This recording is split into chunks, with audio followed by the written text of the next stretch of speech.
Acceptance and approval. What's the difference? There's a very important difference between the two.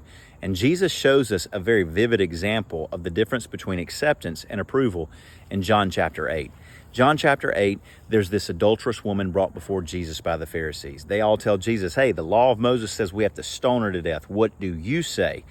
Jesus ignores them at first. Then he says, he without sin cast the first stone. They're all majorly convicted. They drop their stones and they leave. Then he asks the woman, where's your accusers? Is there no one left to condemn you? She says, no one, Lord. Then Jesus says, neither do I condemn you. Go and sin no more. There is the example in the difference between acceptance and approval. Acceptance is an invitation. Approval is an endorsement. See, if you want to reach people for Christ, you have to be accepting. You have to be inviting. You have to be willing to, if you will, get your hands dirty. You have to go out in the world and reach people where they're at. You don't just go shout them down where they're at. You go find ways to befriend them, love them, capture their trust so that you can reach them for Jesus.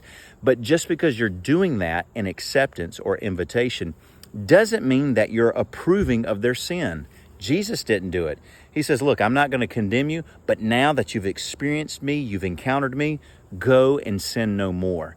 And approval, that's when the Lord approves of or endorses your actions. He can't do that until you're saved. But a person can't be saved until they're invited. That's why Jesus said, come unto me all who are weary and heavy laden. That's an invitation.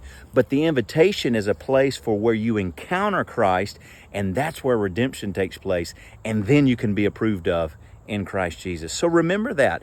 You don't have to approve of anyone's actions in order to invite them to come experience Christ and witness to them and reach them on their levels. Never forget that.